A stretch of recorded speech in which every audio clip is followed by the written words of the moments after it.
Hello friends, KCC यानी केसरिया computer class के YouTube channel पर आपका एक बार फिर से स्वागत है। Special set practice GK science और करंट अफेयर्स के इस सीरीज में जो सीरीज नंबर 57 है और 57 के पहले का सेट नंबर अगर आपको रिवीजन करना है तो यूट्यूब पर आप रिवीजन कर सकते हैं या हमारे टेलीग्राम चैनल से जुड़ सकते हैं। और टेलीग्राम चैनल पर हम प्रत्येक वीडियो का लिंक जो है प्रत्येक वीडियो में टेलीग्राम चैनल का लिंक हम डाल देते हैं, वहां से हमारे टेलीग्राम चैनल पर डायरेक्ट जुड़ सकते हैं और प्रत्येक सेट प्रैक्टिस का पीडीएफ का आनंद वहां आप ले सकते हैं। इसके अलावा जो भी हम एक्स्ट्रा वीडियो अपलोड करते हैं, जैसे कि बिहार स्पेशल जो जानकारियां थी वो सारा अपलोड कर दिया गया है। इसके अलावा करंट अफेयर्स बिहार का 2022-23 का वो भी करंट अफेयर्स टोटल 1000 क्वेश्चन से प्लस क्वेश्चन हम आपको अपलोड यूट्यूब पर कर दिए हैं और उसका पीडीएफ भी हम अपने टेलीग्राम चैनल पर डाल दिए। इसके अलावा एनसीईआरटी का फिजिक्स केमिस्ट्री बायोलॉजी का भी हम क्वेश्चन बना के आपको सब्जेक्ट ऑब्जेक्टिव क्वेश्चन बना के आपको वीडियो बना दिए, वो भी आप रिवीजन करते रहिएगा। आगामी एग्जाम के लिए काफी इंपॉर्टेंट आपको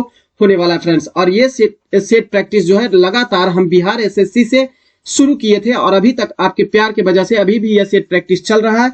मुझे आशा है और उम्मीद है कि आप इसका रिवीजन करते रहिएगा, लगातार इसको देखते रहिएगा। निश्चित तौर पर आपका प्यार बना रहेगा तो ये सेट प्रैक्टिस चलता ही रहेगा और आपके लिए भी यह सेट प्रैक्टिस काफी बेनिफिट होने देने वाला है, क्योंकि जो भी सेट प्रैक्टिस हम आपको क्वेश्चन दे रहे हैं इसमें वो सारा टिपिकल क्वेश्चन दे रहे हैं और उसका सॉल्यूशन भी हम आपको कम समय में ज्यादा से ज्यादा करके देने का प्रयास करते हैं और इंपॉर्टेंट सॉल्यूशन ही करके देने का प्रयास करते हैं, जो कि 68वीं बीपीएससी के लिए, बिहार एसएससी के पीटी मेंस दोनों के लिए, बिहार दरोगा पीटी मेंस दोनों के लिए ही काफी इंपॉर्टेंट सिलेबस या क्वेश्चन आपके लिए ये सीरीज होने वाला है।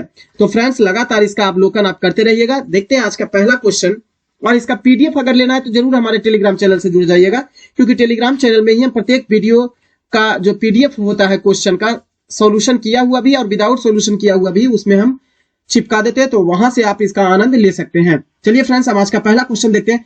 तिरहुत के किस बैनवार वंश के शासक के छत्र छाया में प्रसिद्ध कवि विद्यापति ने अपने काव्य की रचना की थी? तो ध्यान दीजिएगा, शिव सिंह के नेतृत्व में विद्यापति ने अपने काव्य की रचना की थी। ध्यान दीजिएगा, विद्यापति पदावली, कृतिलता और कृति पताका नामक पुस्तकों की रचना या काव्य ग्रंथों की रचना मैथिली भाषा में की थी। अब यहाँ पे विद्यापति के बारे में आया है तो बड़ा इंपॉर्टेंट है, इसको पढ़ लेना। इनका जन्म जो हुआ था वो ध्यान दीजिएगा तो मधुबनी जिला में, वर्तमान मधुबनी जिला में हुआ था सन 1368 ईस्वी में, या कहीं कहीं 1377 ईस्वी भी आपको देखने के लिए मिल जाएगा, तो कोई दिक्कत नहीं है। या तो 1368 या 1377 ईस्वी में हुआ था मधुबनी जिला में। ध्यान दीजिएगा फ्रेंड्स कि विद्यापति जो थे वो मैथिली भाषा के काव्य कवि के रूप में जाने जाते हैं और इनके द्वारा मैथिली भाषा में रचित पुस्तक जो है वो पदावली है।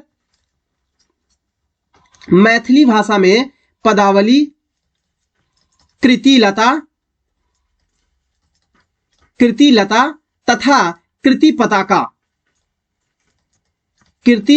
पताका इनके प्रमुख रचनाओं में से एक माना जाता है। इतना आप ध्यान रखिएगा। अगर देखा जाए क्वेश्चन, अगर देखा जाए कि इनकी मृत्यु की बात किया जाए कि इनका मृत्यु, विद्यापति की मृत्यु जो बिहार के थे, इनकी मृत्यु कब हुई थी? ध्यान दीजिएगा 1475 ईस्वी में इनकी मृत्यु हुई थी। क्लियर? नेक्स्ट क्वेश्चन की बात करें। फिलीपींस में आयोजित एशियाई बैडमिंटन चैंपियनशिप 2022 में पीवी सिंधु ने कौन सा पदक जीत लिया है? तो कांस्य पदक जो है वो पीवी सिंधु के द्वारा जीत लिया गया है, जो फिलीपींस में आयोजित किया गया था। अब ध्यान दीजिएगा कि भारत की तरफ से एकमात्र पदक, यही कांस्य पदक जीता गया है जो पीवी सिंधु के द्वारा जीता गया है। ध्यान दीजिएगा, भारत का एकमात्र पदक जो है पीवी सिंधु के द्वारा कांस्य पदक ही जीता गया है और भारत इस पदक तालिका में, यानी एशियाई बैडमिंटन चैंपियनशिप 2022 के पदक तालिका में 5वें स्थान पर दक्षिण कोरिया के साथ 5वें पायदान पर रहा है। इसमें पहले स्थान पर जो रहा है वो चीन रहा है, इस चीज का आप ध्यान रखेंगे। नेक्स्ट क्वेश्चन है, इंदिरा गांधी अभ्यारण्य किस राज्य में स्थित है? तो ध्यान दीजिएगा, तमिलनाडु में इंदिरा गांधी अभ्यारण्य है। वर्तमान समय में इंदिरा गांधी अभ्यारण्य जो है इसका पुराना नाम है, वर्तमान समय में इसका नाम अनेम लई बाघ अभ्यारण्य है। अनेम लई बाघ अभ्यारण्य जो है वर्तमान में इसका नाम रखा गया है, पूर्व में इसका नाम इंदिरा गांधी अभ्यारण्य के रूप में रखा गया था। ध्यान दीजिएगा, इसका स्थापना जो हुआ था वो 1976 ईस्वी में हुआ था, इस चीज का आप ध्यान दीजिएगा। यह तमिलनाडु के कोयम्बटूर और तिरुपुर जिला में स्थित है। कोयम्बटूर और तिरुपुर जिला में स्थित अभयारण्य के रूप में जाना जाता है। नेक्स्ट क्वेश्चन है, किस प्रकार के वन प्रदेश को विश्व का फलोद्यान कहा जाता है? भौगोलिक विभाजन के आधार पर अगर वनों को देखा जाए, विश्व के वनों को देखा जाए, इस पृथ्वी के वनों को देखा जाए तो कुल 5 वर्गों में इसे बांटा गया है। सदाबहार वन, उष्णकटिबंधीय पर्णपाती वन, भूमध्य सागरीय वन, चौड़ी पत्ती वाले समशीतोष्ण वन और कोणधारी वन के रूप में जाना गया है। ध्यान दीजिएगा फ्रेंड्स, बड़ा इंपॉर्टेंट क्वेश्चन है, विश्व का फलोद्यान किस वन को कहा जाता है? तो भूमध्य सागरीय वन जो है इसे विश्व का फलोद्यान कहा जाता है, क्योंकि फल का सर्वाधिक उत्पादन जो होता है इसी भूमध्य सागरीय वन में ही पाया जाता है। यह भूमध्य सागरीय वन का विस्तार अगर अक्षांशीय रूप से देखा जाए तो ध्यान दीजिएगा 40 से 60 डिग्री दोनों ही गोलार्धों में 40 से 60 डिग्री अक्षांशों के बीच पाया जाता है। अक्षांश जो है दोनों गोलार्धों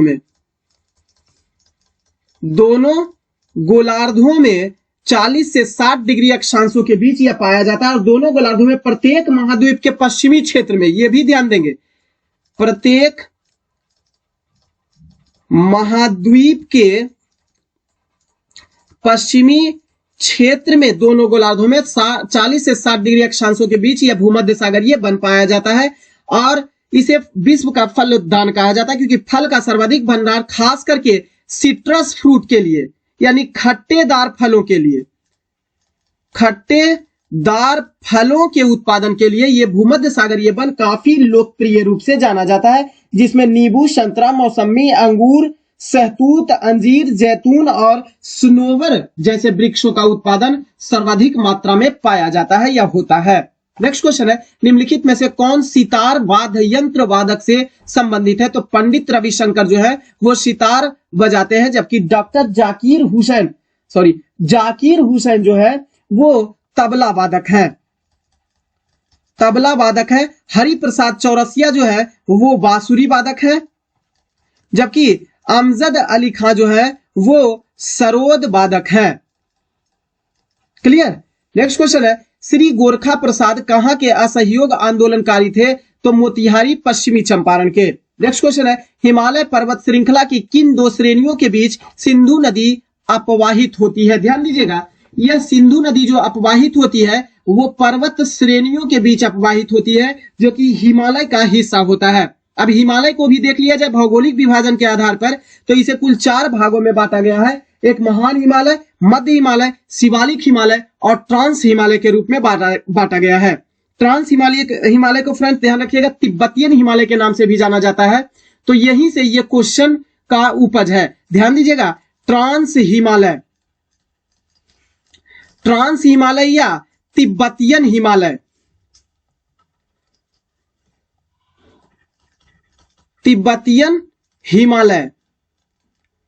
अब यह ट्रांस हिमालय और तिब्बतियन हिमालय में कई पर्वत श्रेणियां हैं जो उत्तर से दक्षिण के क्रम के रूप में फैला हुआ है। उत्तर से दक्षिण श्रेणी के रूप में अगर यदि जो देखा जाए ट्रांस हिमालय का, तो के यानी काराकोरम,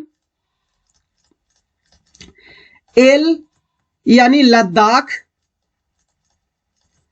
जे यानी जास्कर और पी यानी पीर पंजाल। तो काराकोरम, लद्दाख, जास्कर और पीर पांजाल जो है वो ट्रांस हिमालय या तिब्बतियन हिमालय का उत्तर से दक्षिण क्रम की ओर पर्वत श्रेणियां है। ध्यान दीजिएगा, यही श्रेणियों में सिंधु नदी का उद्गम स्थल या सिंधु नदी प्रवाहित होती है, जिसमें से लद्दाख और जास्कर के बीच से ही सिंधु नदी जो होता है वो प्रवाहित होता है। इस चीज को ध्यान रखिएगा, लद्दाख और जास्कर। अगर क्वेश्चन आप और भीतर से पूछे और अंदर से पूछे तो आपको क्या पूछ सकता है कि सिंधु नदी किस हिमालय का हिस्सा है या किस हिमालय से होकर प्रवाहित होती है। ऑप्शन में आपका रहेगा महान हिमालय, मध्य हिमालय, शिवालिक हिमालय या ट्रांस हिमालय। तो आपको ध्यान देना है कि सिंधु नदी जो प्रवाहित होती है वो ट्रांस हिमालय या तिब्बतियन हिमालय से प्रवाहित होती है, और पर्वत श्रेणियों की अगर यदि जो बात किया जाए तो लद्दाख और जास्कर के बीच से प्रवाहित होती है, जो ट्रांस हिमालय का ही हिस्सा होता है। क्लियर।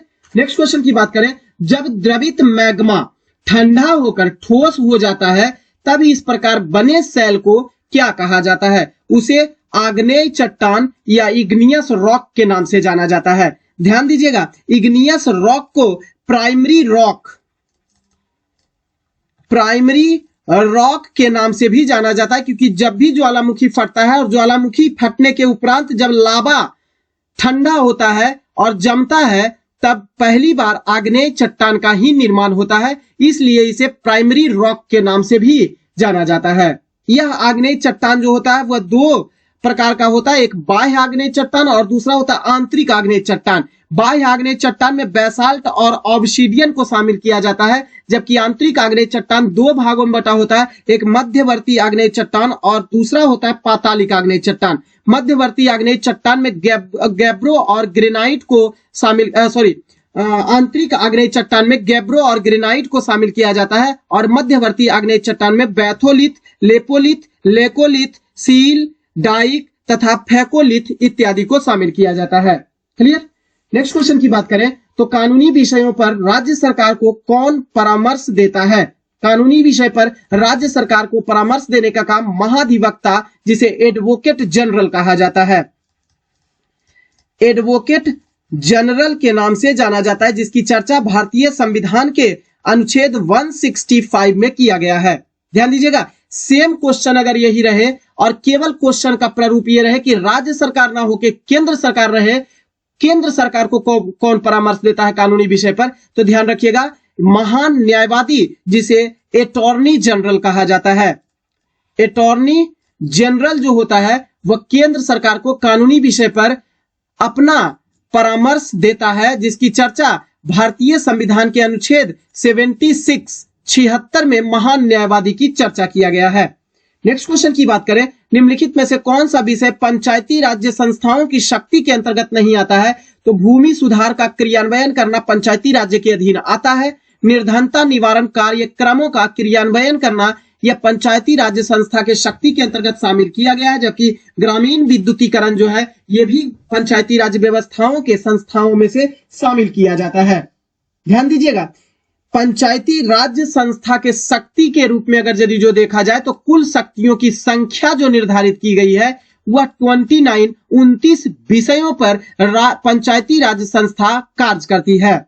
यह पंचायती राज्य संस्थाओं की शक्ति 29 विषय पर रखी गई है, जबकि न्यायिक पुनर्वीक्षण जो होता है वह सर्वोच्च न्यायालय सुप्रीम कोर्ट जो है वह केवल सुप्रीम कोर्ट पर ही काम करता है। न्यायिक पुनर्वीक्षण सुप्रीम कोर्ट पर ही जारी किया जाता है या सुप्रीम कोर्ट के द्वारा ही जारी किया जाता है। आप ध्यान देंगे, न्यायिक पुनर्वीक्षण जो होता है वह होता क्या है? तो न्यायिक पुनर्वीक्षण उसे कहा जाता है जब संसद कोई कानून बनाया और उस कानून में कोई परिवर्तन करने की आवश्यकता है, तो ऐसे स्थिति में सर्वोच्च न्यायालय उसकी जांच करेगा, पुनर्वीक्षण करेगा। उसे ही न्यायिक पुनर्वीक्षण की संज्ञा दी गई है, जो सुप्रीम कोर्ट का काम होता है। नेक्स्ट क्वेश्चन है, पुनर्जागरण काल में चित्रकला का जनक किसे कहा जाता है? जी ऑटो को चित्रकला का जनक के नाम से जाना जाता है। अब क्वेश्चन आपसे दो गो, एक तो पहले है पुनर्जागरण काल में चित्रकला का जनक किसे कहा जाता है? जी ऑटो को। दूसरी बात क्वेश्चन ये पूछेगा, पुनर्जागरण की शुरुआत किस देश में हुई थी या पुनर्जागरण काल का जनक देश कौन सा है? तो जनक देश में आएगा तो इटली में पुनर्जागरण की शुरुआत सबसे पहले हुई थी, क्योंकि सबसे पहले जो है विकसित जो है वह इटली ही था, क्योंकि इटली भूमध्य सागर के आसपास पड़ता है, जिस कारण से चारों कहीं से भी आने वाले देश जो होते थे वो समुद्र से गुजरते थे दूसरे देश व्यापार में जाने के लिए। इटली उसके बीच में पड़ता था और उसे इटली जो है वो टैक्स वसूलता था, जिसके कारण से सर्वसंपन्न देश जो बना वह यूरोपीय देश में इटली सबसे पहले सर्वसंपन्न देश बना था। अतः पुनर्जागरण यानी नए नए चीजों की खोज जो हुई वह सबसे पहले इटली में ही हुई, क्योंकि इटली के पास पैसे की अधिकता हो गई। पैसा इतना ज्यादा टैक्स से इसको प्राप्त हो गया कि वह पैसा खर्च करने के लिए स्थान खोजने लगा, इसलिए चीजों का निर्माण करना शुरू कर दिया इटली ने, जिस कारण से इसे ही पुनर्जागरण का जनक देश के नाम से भी जाना जाता है। नेक्स्ट क्वेश्चन है, ऋग्वैदिक कालीन नदियों में अस्किनी निम्नलिखित में से किस नदी का प्राचीनतम नाम है? तो अस्किनी जो है वो चिनाव का प्राचीनतम नाम के रूप में जाना जाता है। ध्यान दीजिएगा, ऋग वैदिक काल जो है वह 1500 ईसा पूर्व से लेकर 1000 ईसा पूर्व तक के काल को ऋग वैदिक काल के नाम से जाना जाता है। बीसी से 1000 बीसी के काल को ही ऋग वैदिक काल के नाम से जाना जाता है। यह आर्यों के काल के नाम से भी जाना जाता है। आर्यों के द्वारा दो वैदिक काल बना, एक ऋग वैदिक काल और दूसरा उत्तर वैदिक काल या पूर्व वैदिक काल के रूप में जाना गया। ध्यान दीजिएगा, ऋग वैदिक काल में ही 3 वेदों की रचना हुई, ऋग्वेद, यजुर्वेद और सामवेद की रचना हुई, जबकि उत्तर वैदिक काल में सबसे बाद का वेद अथर्ववेद की रचना की गई थी। तो वेदों की कुल संख्या 4 रखी गई है। ऋग्वेद की रचना या वेदों की रचना जो है वह मनुष्य के द्वारा नहीं की गई, देवताओं के द्वारा इसकी रचना की गई है। इसलिए इसे संहिता कहा जाता है, क्योंकि इसमें प्रत्येक श्लोक जो है वो कविता के रूप में संग्रह किया गया है। ध्यान दीजिएगा, ऋग वैदिक काल में अन्य नदियों की बात कर लेते हैं। तो झेलम नदी का अन्य नाम, जो पुराना नाम है, वह बीतस्ता है, जबकि रावी का पुराना नाम जो है वो पुरुषनी नदी है। ध्यान दीजिएगा, ब्यास नदी का पुराना नाम जो है वह बिपाशा जो है वह ब्यास नदी का पुराना नाम है। इस चीज को ध्यान रखिएगा। नेक्स्ट क्वेश्चन है, सैंधव स्थलों में रंगपुर निम्नलिखित में से किस नदी पर स्थित है? तो रंगपुर जो है वह मादर नदी के तट पर स्थित है। ध्यान रखिएगा, सैंधव स्थल जितना भी है वह कौन सी नदी पर स्थित है, इस चीज को अगर ट्रिक के माध्यम से याद रखेंगे तो कभी भी गलती होने की संभावना नहीं रहेगा। ध्यान दीजिएगा, आप ट्रिक क्या याद रखिएगा, रमा की लोभी मौसी, रमा की लोभी मौसी बेरंग कंघीहारी आ हिंडन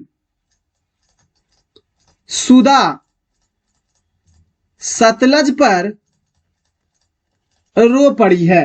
अहिंडन सुदा सतलज पर रो पड़ी है। और सीएसके चेन्नई सुपर किंग्स जरूर याद रखिएगा। अंतिम में सीएसके और डीआरएस, सीएसके क्या लिया है, डीआरएस का इस्तेमाल किया है। ये दो चीज आप याद रखिएगा। तो सारा का सारा सैंधव स्थल जो है वह किस नदी के तट पर स्थित है, यह ध्यान रखिएगा। आप याद रखिएगा, ये जो रंगपुर है, र से याद रखिएगा, रंगपुर जो है वह मादर नदी के तट पर स्थित है। की को यहां पे साइलेंट रखना है। ध्यान दीजिएगा, लोभी से लोथल याद रखिएगा, लोथल जो है वह भा से भोगवा नदी के तट पर स्थित है। मौसी से याद रखिएगा मोहनजोदड़ो,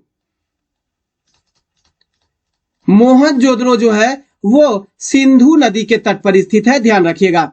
बेरंग से याद रखिएगा बनमाली, बनमाली जो है, रंग से याद रखिएगा बनमाली जो है वो रंगोई नदी के तट पर स्थित है, रंगोई नदी के तट पर स्थित है। इसके अलावा कंघी से याद रखिएगा कालीबंगन, कालीबंगन जो है वो घ से याद रखिएगा घग्घर नदी के तट पर। हा से हड़प्पा याद रखिएगा, हड़प्पा र से रावी नदी के तट पर स्थित है। जबकि आ से याद रखिएगा आलमगीरपुर, आलमगीरपुर हिंडन नदी के तट पर स्थित है। डायरेक्ट याद रखिएगा। सू से याद रखिएगा सुरकोतदा, सुरकोतदा याद रखिएगा दास्क नदी के तट पर स्थित है। जबकि सतलज पर रो पड़ी है, यानी रोपड़ जो है वो सतलज नदी पर स्थित है। ध्यान दीजिएगा, सीएसके ने डीआरएस का जो इस्तेमाल किया गया है वह याद रखिएगा। सी से याद रखिएगा चनहुदड़ो, चनहुदड़ो जो है वह याद रखिएगा किस नदी के तट पर स्थित है, तो सिंधु नदी। आइए के से कोट दीजिए, कोट दीजिए सैंधव स्थल है, ये दोनों जो है वो सिंधु नदी के तट पर ही स्थित है। ध्यान रखिएगा। डीआरएस का इस्तेमाल जो किया है वो डी से याद रखिएगा धौलागिरी, जिसकी खोज, ये भी धौलागिरी जो है, धौलागिरी जो है वो सिंधु नदी के तट पर ही स्थित है। और आर से एक चीज और याद रखिएगा, डीआरएस जो लिया है आर से याद रखिएगा, इसकी खोज रविंद्र सिंह बिष्ट के द्वारा धौलागिरी की खोज की गई थी। नेक्स्ट क्वेश्चन है, तो आपका क्वेश्चन का आंसर जो बनता है वो मादर नदी के तट पर। नेक्स्ट क्वेश्चन है, हड़प्पा स्थलों में मिले अनाजों में बाजरे में दाने निम्नलिखित में से किस बाजरे के दाने अनाजों में बाजरे के दाने निम्नलिखित में से किस स्थान से प्राप्त हुआ है? तो गुजरात से पहली बार बाजरा का दाना प्राप्त हुआ है। कृषि, जबकि कृषि अगर ध्यान दिया जाए, कृषि की खोज सबसे पहले कहां हुई थी? तो ध्यान दीजिएगा, मेहरगढ़ पश्चिमी बलूचिस्तान में गेहूं और जौ के उत्पादन का प्रमाण 1400 ईसा पूर्व में ही प्राप्त हुई थी। नेक्स्ट क्वेश्चन है, स्वराज आम जनता के लिए होना चाहिए, केवल खास वर्गों के लिए नहीं होना चाहिए। यह कथन किसका है? सी राजगोपालचारी का यह कथन है कि स्वराज जो है वो आम जनता के लिए होना चाहिए, ना कि सिर्फ खास वर्गों के लिए होना चाहिए। सी राजगोपालचारी का ही यह कथन था। नेक्स्ट क्वेश्चन की बात करें, छोटा नागपुर में बिल्किंस कानून कब पारित हुआ था? बड़ा इंपॉर्टेंट क्वेश्चन है। छोटा नागपुर में बिल्किंस कानून जो है वो 1837 ईस्वी में लागू किया गया था। नेक्स्ट क्वेश्चन है, इंडिया हाउस की स्थापना कब, कहां और किसके द्वारा की गई है? तो इंडिया हाउस की स्थापना जो है वो 1905 ईस्वी में लंदन में किया गया था और श्याम जी कृष्ण वर्मा ने इसकी स्थापना की थी लंदन में ही। क्लियर?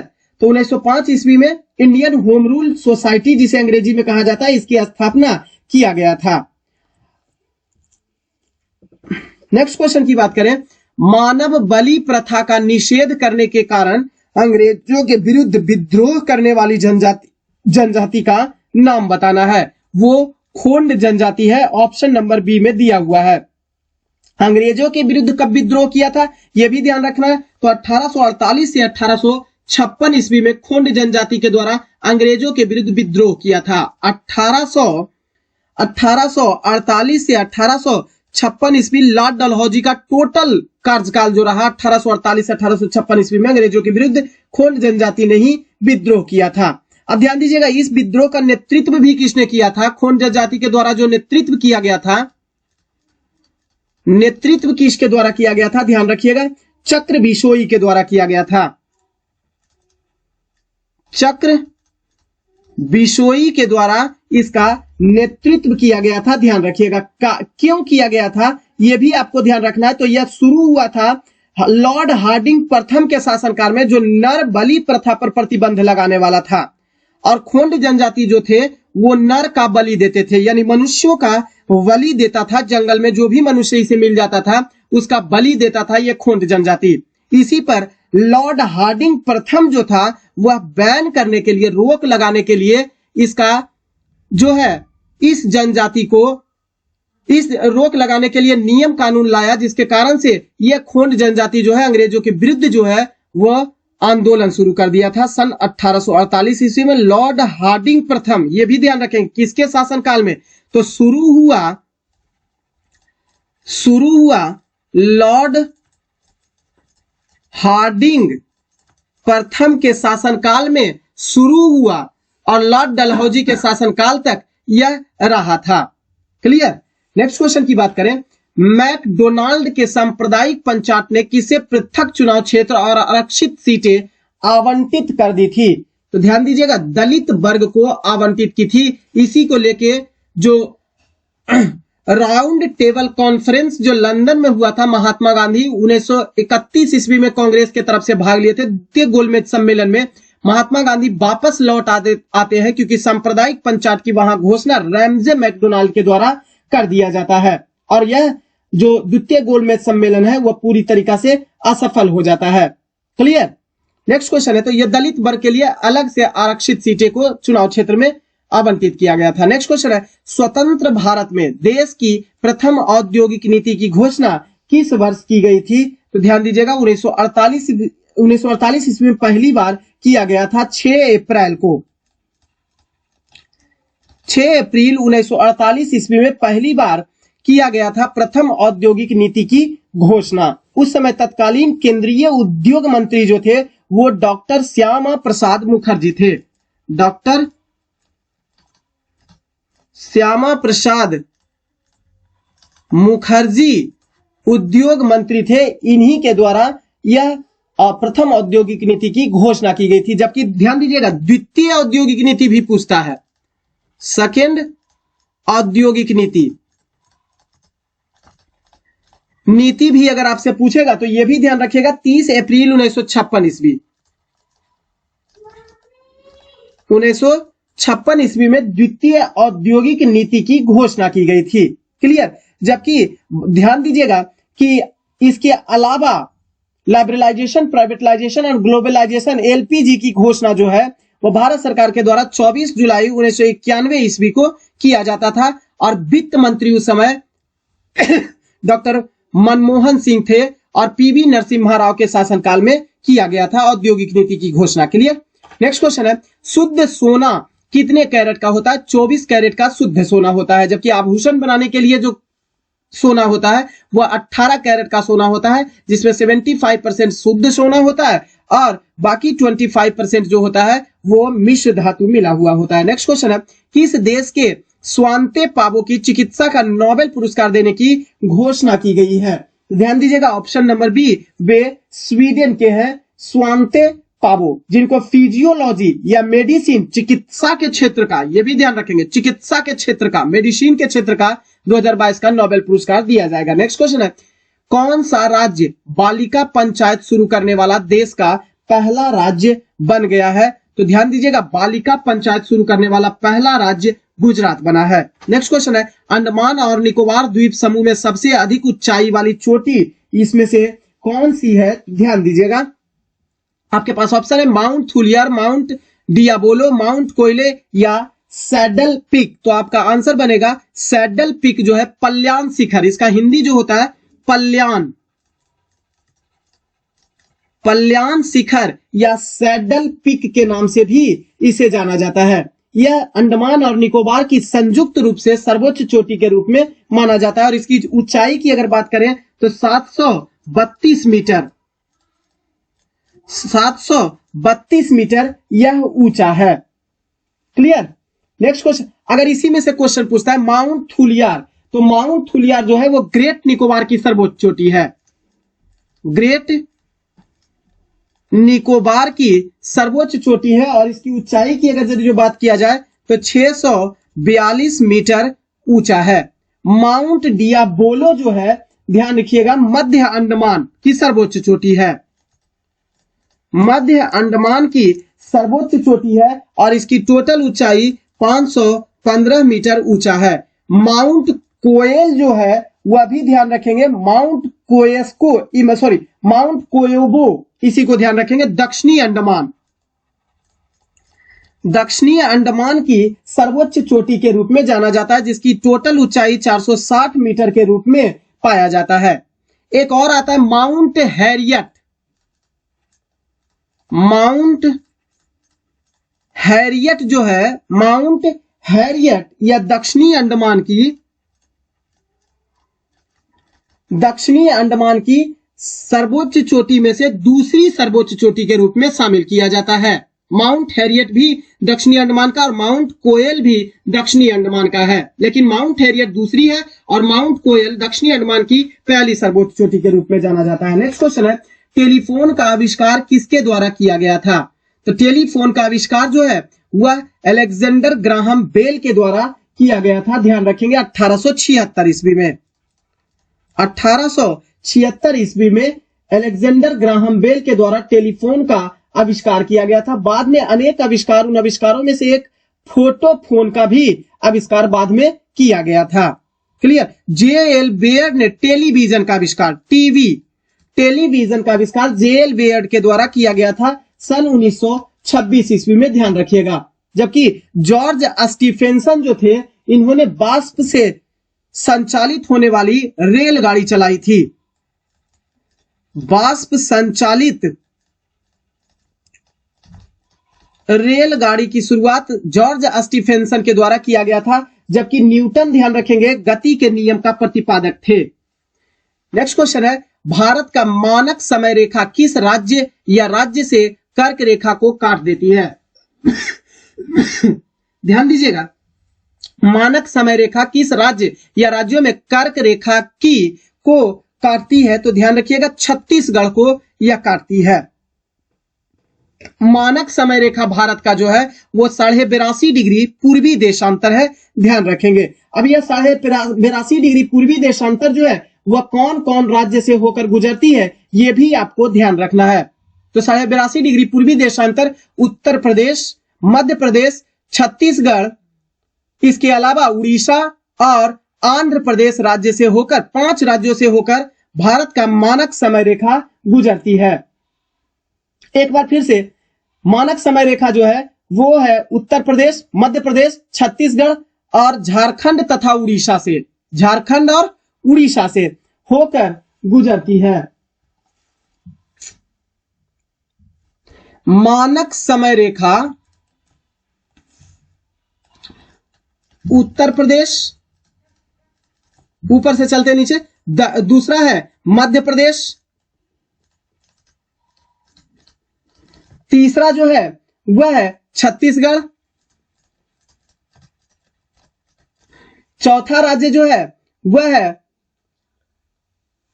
उड़ीसा, और आंध्र प्रदेश। ध्यान दीजिएगा, यही राज्य जो है यहां से मानक समय रेखा 82.5 डिग्री होकर गुजरती है, जिसमें से देखा जाए तो मानक समय जो भारत का है वह इलाहाबाद के पास नैनी से होकर गुजरता है।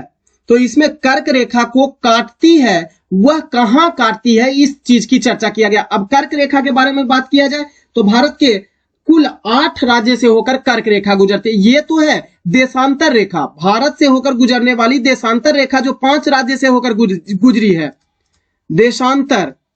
जबकि देशांतर रेखा कहां पर कर्क रेखा को काटती है, क्वेश्चन ये आपसे पूछा, बड़ा टिपिकल क्वेश्चन है, देखने में इजी लग रहा है, बड़ा टिपिकल क्वेश्चन है। देशांतर रेखा कर्क रेखा को कहां काटती है? तो कर्क रेखा भारत के 8 राज्य से होकर गुजरती है, जिसको याद रखते हैं मित्र पर गमछा झाट, मिजोरम, त्रिपुरा, पश्चिम बंगाल, उसके अलावा राजस्थान, गुजरात, छत्तीसगढ़, मध्य प्रदेश राज्य से होकर गुजरती है कर्क रेखा, 8 राज्यों से होकर गुजरती है, जिसमें से छत्तीसगढ़ में आकर देशांतर रेखा जो है वो कर्क रेखा को काट देती है। नेक्स्ट क्वेश्चन है, चुंबा घाटी भारत के किस राज्य में स्थित है? तो ध्यान दीजिएगा, चुंबा घाटी जो है वह सिक्किम राज्य में स्थित है, सिक्किम राज्य में स्थित है चुंबा घाटी, जो कि ऑप्शन में आपका कहीं भी नहीं दिया हुआ है। तो ध्यान दीजिएगा, उपयुक्त में से कोई नहीं, यह उपयुक्त में से एक से अधिक आपका सही आंसर होगा। चुंबा घाटी भारत, भूटान तथा चीन के मिलन बिंदु पर स्थित है। भारत, भूटान तथा चीन, इन तीनों के मिलन बिंदु पर स्थित है चुंबा घाटी। नेक्स्ट क्वेश्चन है, चौरी चौरा की घटना चौरी चौरा की घटना के समय महात्मा गांधी कहां थे? तो ध्यान रखेंगे, महात्मा गांधी उस समय बारडोली में थे। चौरी चौरा की घटना कब हुई थी? 12 फरवरी 1922 ईस्वी को चौरा चौरी की घटना हुई थी, जिसमें वर्किंग कमेटी की बैठक बुलाकर असहयोग आंदोलन को स्थगित कर दिया गया था। चौरा चौरी घटना उत्तर प्रदेश की एक घटना है, जिसमें ट्रेन डकैती की गई थी, ट्रेन को लूट लिया गया था, जिसमें अंग्रेजी खजाना जा रहा था, हथियार जा रहे थे, उसको लूट लिया गया था। और इसी का हवाला देते हुए महात्मा गांधी ने असहयोग आंदोलन को 12 अगस्त 1922 ईस्वी को स्थगित कर दिया था। क्लियर? नेक्स्ट क्वेश्चन की बात करें, निम्न में से महापुरुषों में से कौन भारतीय जागृति का जनक कहलाता है? तो भारतीय जागृति का जनक जो है वो राजा राम मोहन राय को कहा जाता है। नेक्स्ट क्वेश्चन है, निम्नलिखित कथनों पर विचार कीजिए। सुभाष चंद्र बोस ने फॉरवर्ड ब्लॉक का गठन किया था, बिल्कुल सही है। Bhagat Singh Hindustan Republican Socialist Association के संस्थापक थे, बिल्कुल सही है। दोनों ही कथन जो है आपका बिल्कुल ही सही है। नेक्स्ट क्वेश्चन है, बिहार के खड़गपुर की पहाड़ी क्यों प्रसिद्ध है? तो खड़गपुर की पहाड़ी बॉक्साइट के उत्पादन के लिए प्रसिद्ध है, बड़ा इंपॉर्टेंट क्वेश्चन है। नेक्स्ट क्वेश्चन है, प्रतिष्ठित फेमिना मिस इंडिया 2022 का ताज किसे प्रदान किया गया है? ऑप्शन नंबर ए सीनी सेट्ठी को प्रदान किया गया है। नेक्स्ट क्वेश्चन है, निम्नलिखित में से कौन सा सूचना प्रौद्योगिकी की शब्दावली का भाग होता है? तो सूचना प्रौद्योगिकी की शब्दावली का भाग जो है वो ध्यान देंगे तो प्रोटोकॉल, आर्ची, लॉगिन और बैंडविड्थ, ये सभी जो है वो सूचना प्रौद्योगिकी यानी इंफॉर्मेशन टेक्नोलॉजी आईटी के क्षेत्र में प्रयोग किया जाने वाला शब्द के भाग होते हैं। तो उपयुक्त में से आपका आंसर जो बनेगा वह या तो सभी बनेगा या इनमें से एक से अधिक बनेगा। नेक्स्ट क्वेश्चन है, डेस्कटॉप छपाई के लिए आमतौर पर किस प्रिंटर का प्रयोग किया जाता है? लेजर प्रिंटर का प्रयोग किया जाता है। ऑप्शन नंबर ए बिल्कुल आपका सही है। लेजर प्रिंटर जो होता है इसके द्वारा सबसे तीव्र गति से छपाई किया जाता है, इस चीज को आप ध्यान देंगे। डेस्कटॉप प्रकाशन जो होता है डीटीपी जो होता है इसकी आधुनिकतम तकनीक के रूप में इस्तेमाल होता है। डेस्कटॉप तकनीक जो होता है डीटीपी जो होता है इसी के अंतर्गत शामिल किया जाता है। डीटीपी इसी के अंतर्गत आधुनिक तकनीक के रूप में शामिल किया जाता है। नेक्स्ट क्वेश्चन है, अमर सरकार नामक पोर्टल निम्नलिखित में से किस राज्य सरकार ने हाल ही में लॉन्च किया है? तो त्रिपुरा के मुख्यमंत्री डॉक्टर मनिक साहा ने। त्रिपुरा ऑप्शन नंबर डी आपका बिल्कुल सही होगा। मनिक साहा, यह भी ध्यान रखेंगे, सीएम डॉक्टर मनिक साहा के द्वारा लॉन्च किया गया है इस पोर्टल को। इस पोर्टल का मुख्य उद्देश्य भी ध्यान रखेंगे तो केंद्र और राज्य प्रायोजित योजना आम लोगों तक पहुंचने के साथ ही जनता और सरकार के बीच एक सेतु के रूप में काम किया जा सके, जिसके लिए अमर सरकार नामक पोर्टल को लॉन्च किया गया है त्रिपुरा सरकार के द्वारा। क्लियर। नेक्स्ट क्वेश्चन है, नाभिकीय रिएक्टर में निम्नलिखित में से किसे मंदक के रूप में इस्तेमाल किया जाता है? तो मंदक के रूप में इस्तेमाल किया जाता है ग्रेफाइट। ऑप्शन नंबर बी, मंदक के रूप में ग्रेफाइट का इस्तेमाल किया जाता है। थोरियम, रेडियम और यूरेनियम को ईंधन के रूप में इस्तेमाल किया जाता है। कंट्रोलर छड़ के रूप में किसका इस्तेमाल किया जाता है? तो नियंत्रक छड़ के रूप में कैडमियम और बोरॉन। नियंत्रक छड़ के रूप में कैडमियम एंड बोरॉन के छड़ का इस्तेमाल नियंत्रक छड़ के रूप में किया जाता है। क्लियर। ईंधन के रूप में थोरियम और मंदक के रूप में ग्रेफाइट का इस्तेमाल किया जाता है। नेक्स्ट क्वेश्चन है, सूची 1 को सूची 2 से सुमेलित करना है यानी मिलान करना है। रेडियो एक्टिवता की खोज किसके द्वारा किया गया था? मैडम क्यूरी के द्वारा किया गया था। रेडियो एक्टिवता की खोज क्यूरी के द्वारा किया गया था। चुंबकीय क्षेत्र की खोज किसके द्वारा? तो टेस्ला के द्वारा चुंबकीय क्षेत्र की खोज किया गया था। श्यानता की खोज पॉइजली के द्वारा किया गया था और प्रेरक गुणांक हेनरी के द्वारा किया गया था। तो ऑप्शन आपका मिलता है 3, 1, 2, 4। 3, 1, 2, 4 option number A. Next question है, निम्नलिखित में से कौन सा संसाधन किसी देश के लिए सबसे महत्वपूर्ण संसाधन हो सकता है? मानव संसाधन सबसे महत्वपूर्ण संसाधन में से एक होता है। नेक्स्ट क्वेश्चन है, निम्नलिखित में से कौन सी जल प्रबंधन युक्ति भारत में लागत का अधिकतम लाभ देने वाली होती है? तो ध्यान दीजिएगा, स्वचालन शौचालय व्यवस्था में सुधार करना ही सबसे ज्यादा इसका क्वेश्चन का आंसर जो होगा, कौन सी जल प्रबंधन युक्ति भारत में लागत का अधिकतम लाभ देने वाली होती है? तो वर्षा के जल का संचयन करना, सबसे ज्यादा वर्षा के संचयन करना जल को। नेक्स्ट क्वेश्चन है, पौधे के आवश्यक पोषक तत्वों में एक तत्व हाइड्रोजन का स्रोत क्या होता है? वो हाइड्रोजन का स्रोत जो होता है वो जल होता है और यह भूमिगत जल के रूप में किया जाता है हाइड्रोजन का उत्पादन। पौधे के आवश्यक पोषक तत्वों में कार्बन और ऑक्सीजन स्रोत जो होता है वो वायु होता है। ध्यान दीजिएगा, वायु जो पोषक तत्व ग्रहण करता है वो कार्बन और ऑक्सीजन, कार्बन प्लस ऑक्सीजन, ये दोनों को वायु के द्वारा स्रोत माना जाता है। अन्य पोषक तत्व जो होते हैं वो मिट्टी से प्राप्त किया जाता है। अन्य सभी पोषक तत्व मिट्टी से। ध्यान देंगे, पौधे के पोषक तत्वों की कुल संख्या 17 है। पोषक तत्वों की कुल संख्या 17 के रूप में दर्शाया गया है, जिसमें बृहद पोषक तत्व यानी मैक्रो न्यूट्रिएंट्स के रूप में, ध्यान दीजिएगा, इसे दो भागों में बांटा जाता है। बृहद यानी मैक्रो न्यूट्रिएंट्स बड़ा इंपॉर्टेंट है, लगातार पूछते रहता है। मैक्रो न्यूट्रिएंट्स के रूप में ध्यान रखिएगा, सी हो गया, एच यानी हाइड्रोजन हो गया, इसके अलावा ऑक्सीजन हो गया, इसके अलावा नाइट्रोजन हो गया, इसके अलावा पोटेशियम हो गया, इसके अलावा फास्फोरस हो गया, इसके अलावा मैंगनीज हो गया, इसके अलावा भी ध्यान रखेंगे कैल्शियम हो गया और सल्फर को शामिल किया जाता है। जबकि माइक्रो यानी सूक्ष्म माइक्रो न्यूट्रिएंट्स के रूप में शामिल किया जाएगा किसको, तो बोरॉन को शामिल किया जाएगा, इसके अलावा Zn को शामिल किया जाएगा, इसके अलावा Cu को, इसके अलावा Mn मैंगनीज को, इसके अलावा मोबिडिलेनम को, Mb, इसके अलावा निकेल, इसके अलावा फेरस, इसके अलावा क्लोरीन को शामिल किया जाता है।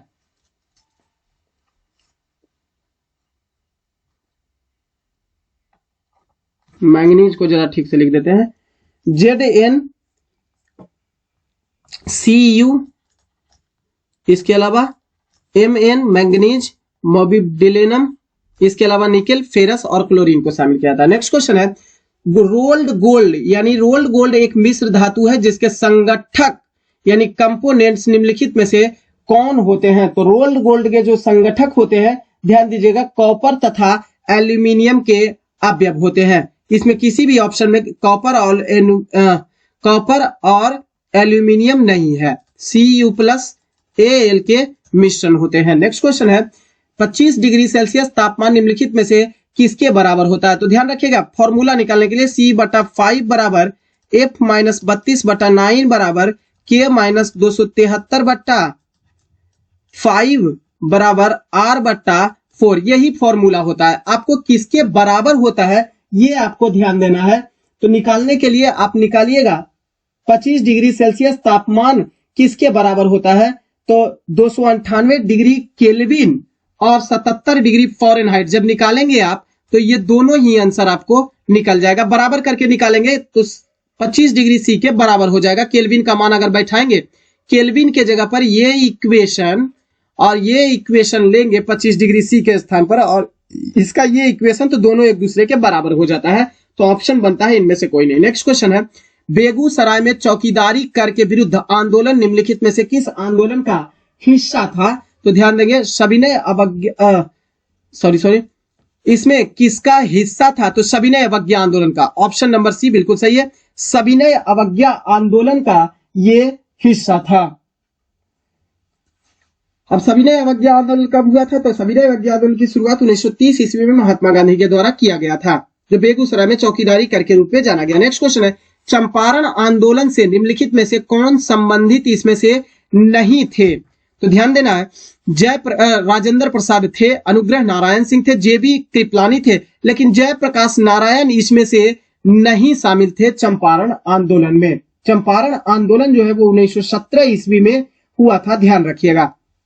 नेक्स्ट क्वेश्चन है गुप्त, अब जयप्रकाश नारायण किसमें शामिल थे ये भी ध्यान रखेंगे, तो 1942 ईस्वी के भारत छोड़ो आंदोलन का हिस्सा थे।